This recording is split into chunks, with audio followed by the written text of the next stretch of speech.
താത്വികമായ ഒരു അവലോകനമാണ് ഞാൻ ഉദ്ദേശിക്കുന്നത്.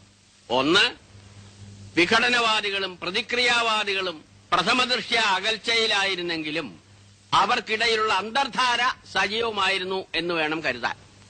ഒന്ന്, ബൂർഷ്വാസികളും തക്കം പാർത്തിരിക്കുകയായിരുന്നു.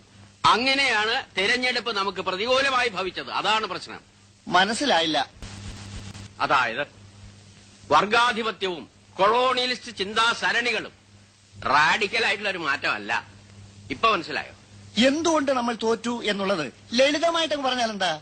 ഈ പ്രതിക്രിയാവാദകവും കൊളോണിയലിസവും എന്നൊക്കെ പറഞ്ഞ് വെറുതെ കൺഫ്യൂഷൻ ഉണ്ടാക്കുന്നതിനാ. ഉത്തമ ഉണ്ടാതിരിക്കും. സ്റ്റഡി ക്ലാസ്സിലൊന്നും കൃത്യമായി വരാത്തതുകൊണ്ടാണ് നിനക്കൊന്നും മനസ്സിലാവാത്തത്. കോട്ടപ്പള്ളിക്ക് മനസ്സിലായോ? എങ്കിലും ഒന്ന് പറഞ്ഞു തന്നാട്ടെ, നമ്മൾ എന്തുകൊണ്ട് തോറ്റു? കുമാരപിള്ള സാറ് നമ്മുടെ താത്വിക ആചാര്യനാണ്. തൽക്കാലം അദ്ദേഹം പറയുന്നത് നമ്മൾ കേട്ടാ മതി. എടോ ഉത്തമ, ഉൾപാർട്ടി ജനാധിപത്യം അനുവദിച്ചിട്ടുണ്ട്, ശരിയാ. നമ്മളെല്ലാവരും ഒരുമിച്ചിരുന്ന് ദിനേശ് വീടി വലിക്കുന്നതും അതുകൊണ്ടാണ്. എന്നുവെച്ച് പാർട്ടിയിലെ ബുദ്ധിജീവികളെ ചോദ്യം ചെയ്യരുത്.